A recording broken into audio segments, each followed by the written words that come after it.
Selamat datang di Bari Darok Channel, yah mpulua tompo nyurua, ot di ngogao rosiki kurica sonang owa omaak. Lagi-lagi tentang Darok nih guys. Kampung yang dulu dikenal dengan kuat, mistis, mitos, dan manusianya. Pernahkah kalian dengar legenda tentang seorang perempuan yang baru tunangan menjadi sebuah batu besar? Mari kita ringkus legenda ini satu persatu. Berikut 4 mitos orang Darok yang masih dipercayai hingga saat ini. Yang pertama, batu lopor. Cerita ini bermula dari seorang perempuan yang baru saja bertunangan dan tidur bersama kekasihnya. Namun kejadian malam itu sangat mengejutkannya karena sang kekasih sama sekali tidak menyentuh tubuhnya. Berbeda sekali ya dengan pria zaman sekarang. Pada keesokan harinya, sang perempuan pergi ke sungai untuk mencari ikan. Ketika ia mencelupkan tangannya ke dalam lubang untuk mengetahui apakah ada ikan di dalamnya, tanpa disangka seekor kepiting muncul dan mencapit payudaranya. Kok bisa ya guys? Namanya juga legenda. Lalu dengan terkejut, perempuan tersebut berkata kepada kepiting tersebut, "Semalam kekasihku sama sekali tidak menyentuh tubuhku, tetapi sekarang beraninya kamu mencapit payudaraku," kata si perempuan tersebut. Pada saat itu juga, tiba-tiba hujan dan angin yang sangat hebat turun dari langit. Sang perempuan segera berlari menuju daratan. Namun kakinya tiba-tiba tidak bisa bergerak. Ketika ia melihat ke bawah, ia terkejut menemukan bahwa kakinya telah berubah menjadi batu. Batu tersebut menjalar ke seluruh tubuhnya hingga hanya tersisa lehernya saja. Karena sang perempuan tidak kembali ke rumah, orang-orang mulai mencari keberadaannya. Mereka menemukan perempuan itu ternyata tertutup oleh batu. Hari demi hari, ibunya memberi makan kepada anaknya yang terperangkap di dalam batu tersebut. Lalu perempuan itu berkata kepada ibunya, "Ibu, putuskan saja kalungku ini, karena aku kasihan melihat ibu yang setiap hari memberikan aku makan. Aku sudah tidak tahan hidup seperti ini," kata si perempuan itu. Usut punya usut, ternyata kalung tersebut dikenal dengan nama Manek Cokor guys, yang merupakan kalung tradisional yang dibuat oleh orang tua sang perempuan menggunakan boncing, yaitu ramuan kuno yang terbuat dari rempah-rempah zaman dulu. Kalung tersebut dikenal untuk mengobati anak ketika baru lahir. Di akhir cerita, ibu sang perempuan dengan wajah sedih memutuskan kalung itu guys.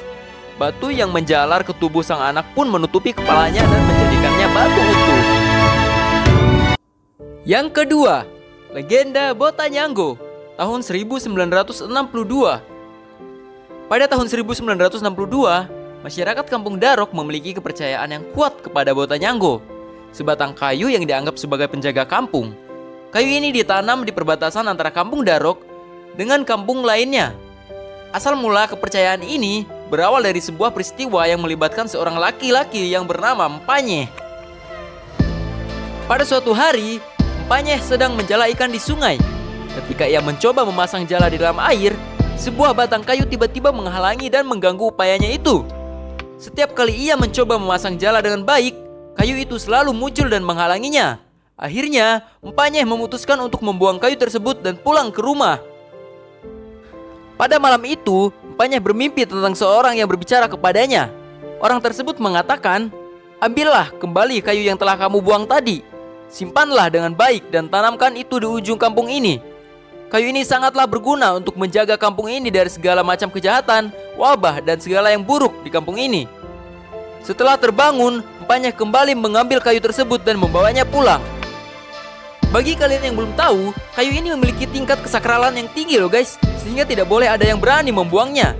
Jika seseorang yang mencoba menghancurkan Botanyanggo ini, akan terjadi sesuatu yang buruk dan bahkan nyawa orang tersebut bisa terancam. Kayu ini dipercayai oleh masyarakat Kampung Darok hingga saat ini sebagai penjaga kampung dari segala macam kejahatan, termasuk wabah. Namun jika seseorang ingin meminta bantuan dari Botanyanggo ini, harus memenuhi syarat dan mendapat persetujuan dari seluruh masyarakat Kampung Darok. Kekompakan mereka sangat penting dalam memohon bantuan dari Botanyanggo itu. Seperti yang baru saja terjadi pada tahun 2020 ketika pandemi COVID-19 melanda dunia, masyarakat Kampung Darok melakukan ritual talak bala. Mereka meminta bantuan dari Botanyanggo tersebut, dan seluruh masyarakat Kampung Darok kompak mengikuti ritual ini. Setiap rumah di Kampung Darok menetapkan bambu sebagai penolak COVID-19 di pintu depan dan belakang rumah. Mereka memukul-mukul sisi rumah sambil mengucapkan, "Pergi, pergi, pergi! Jangan pernah datang lagi!" Kemudian mereka membuang segala sampah yang dikumpulkan ke air di ujung Kampung Darok sambil mengucapkan mantra-mantra khusus di sana. Hingga saat ini, legenda Botanyanggo ini terus hidup dan menjadi bagian penting dari kehidupan masyarakat Kampung Darok. Kayu ini dianggap sebagai pelindung yang kuat, menjaga kampung dari bahaya dan menjaga kekompakan serta keselarasan masyarakat. Suatu ketika, ada seorang nenek yang ingin memotong Botanyanggo tersebut. Tujuan nenek tersebut tidak diketahui. Namun setelah mencoba memotong kayu itu, nenek tiba-tiba mengalami sakit yang parah. Hampir tidak ada yang bisa menyelamatkannya. Tetapi ada seorang pengobat kampung yang berhasil menyelamatkannya melalui pengobatan tradisional yang disebut nijau. Tetapi sakitnya disebabkan karena nenek ingin memotong kayu Botanyanggo tersebut.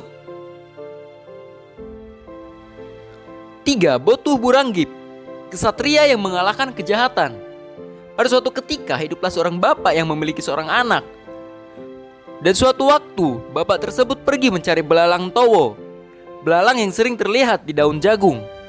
Dia berharap bisa mengolah belalang tersebut menjadi hidangan yang lezat untuk keluarganya. Setelah berhasil menemukan dan memasak belalangnya, ia pergi mandi di sungai tanpa menyadari apa yang akan terjadi setelahnya.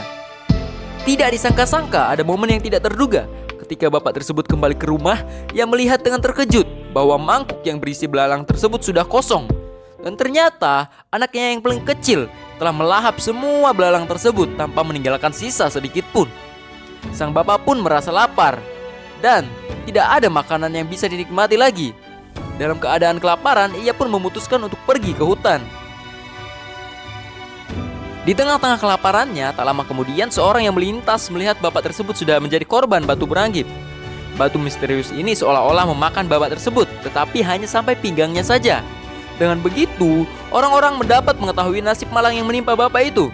Terkejut oleh pemandangan tersebut, mereka berusaha untuk mendorong batu besar itu agar bisa mengeluarkan bapak yang terperangkap di situ. Namun, upaya mereka sia-sia karena batu itu terlalu berat. Tiba-tiba seorang kakek sakti yang bernama Rentuh Ringkak datang ke tempat kejadian. Kakek ini dikenal memiliki keahlian dalam bertarung yang luar biasa dan membawa pedang saktinya. Dengan penuh keberanian, kakek tersebut mencoba membantu mengeluarkan bapak tersebut. Lalu kakek Rentuh Ringkang itu pun mengambil pedang saktinya dan memulai perlawanan melawan batu beranggip itu. Dengan kekuatan dan keahliannya, ia mencongkel mulut batu tersebut hingga terbuka lebar. Meski batu itu berusaha untuk menutup kembali, namun tidak ada daya lagi yang dimiliki oleh batu itu. Mulutnya terbuka dan tidak akan mampu lagi menelan manusia. Batu beranggip ini ternyata telah ada sejak zaman dahulu dan tak seorang pun mengetahui asal-usulnya. Cerita tentang kisah pemberontakan batu misterius ini menjadi legenda yang terus diceritakan di Kampung Darok. Hingga saat ini, batu tersebut masih berada di dalam hutan sebagai saksi bisu dari peristiwa yang terjadi. Ketika bapak tersebut dikuburkan dengan layak, masyarakat Kampung Darok mengenang jasa kakek Rentuh Ringkang yang telah menyelamatkan nyawa sang bapak. Mereka menjaga legenda ini agar tidak dilupakan, sehingga generasi berikutnya akan terus mengingat kisah batu beranggip ini dan pahlawan yang mengalahkan kejahatannya.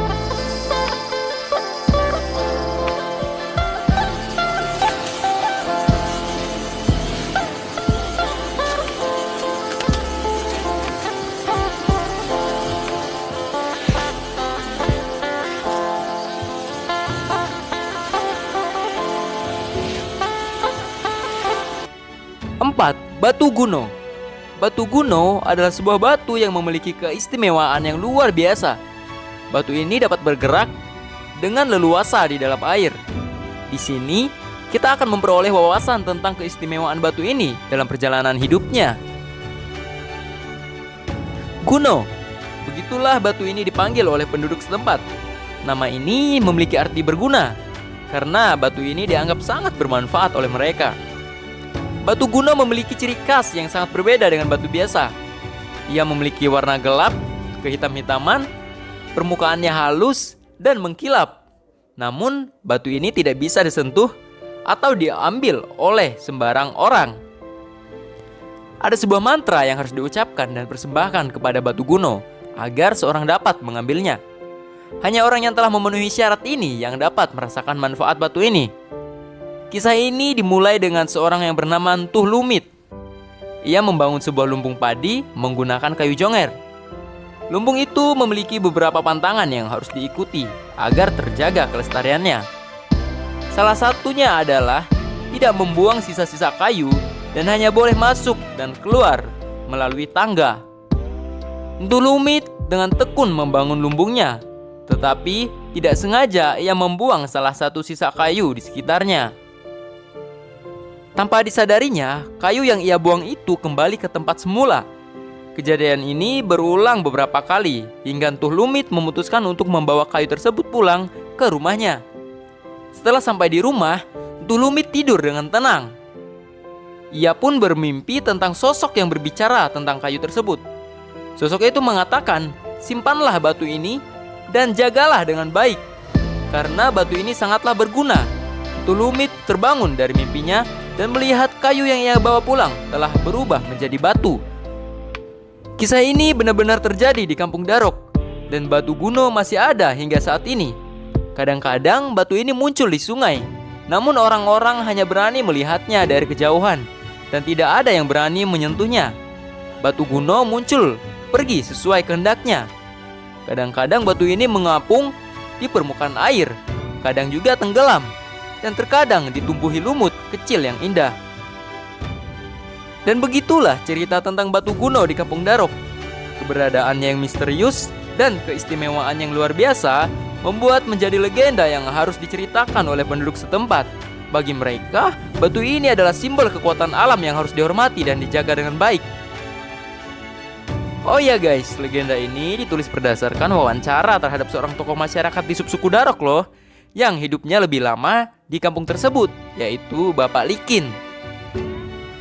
Jadi kami tidak hanya mengarang saja ya guys. Oke, jangan lupa subscribe, like, dan share. Bye-bye.